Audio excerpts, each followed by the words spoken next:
अच्युत कयूं के रूह रिहाणियूं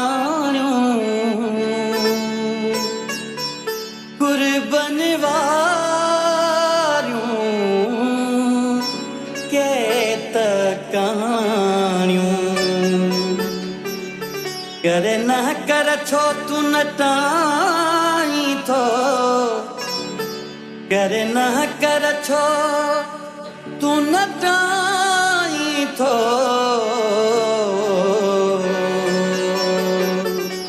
लिकी लिकी पोलियड़ा पानी थो लिकी लिकी पोलियड़ा पानी थो मां चाह थो मुहारो लिकाई थो मां चाह थो मुहारो लिकाई थो लिकी लिकी पोलियड़ा पानी थो लिकी लिकी पोलियड़ा पानी थो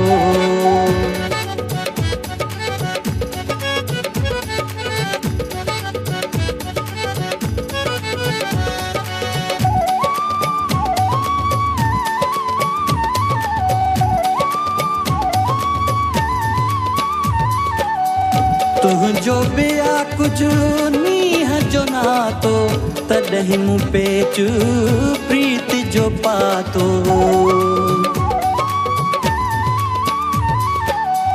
तुझो बिया कुछ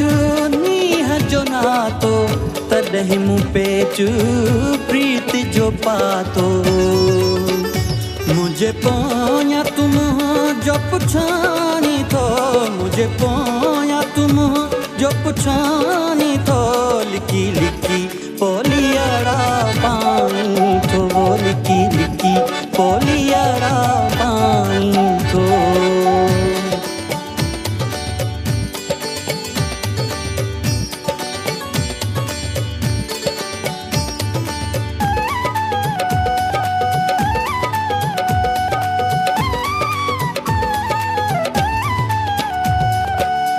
मुहरो ढके तू करी थो माणो सब समझा थो मां नाया अयाणो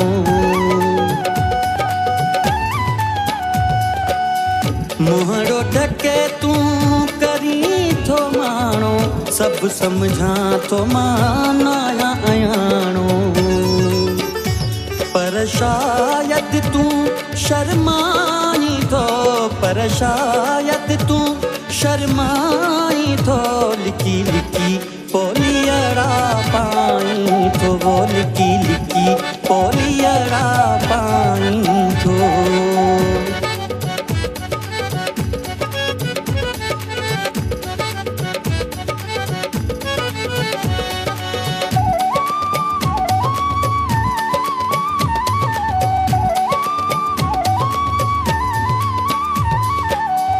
माठ करे मक़बूल न वेहंदो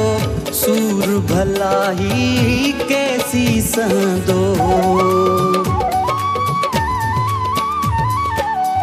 माठ करे मक़बूल न वेहंदो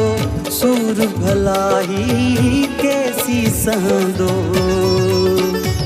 छो सिक में या रस काई थो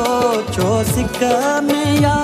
रस काई थो लिकी लिकी पोलियड़ा पानी थो लिकी लिकी पोलियड़ा पानी थो मां चाह थो मुहारो लिकाई थो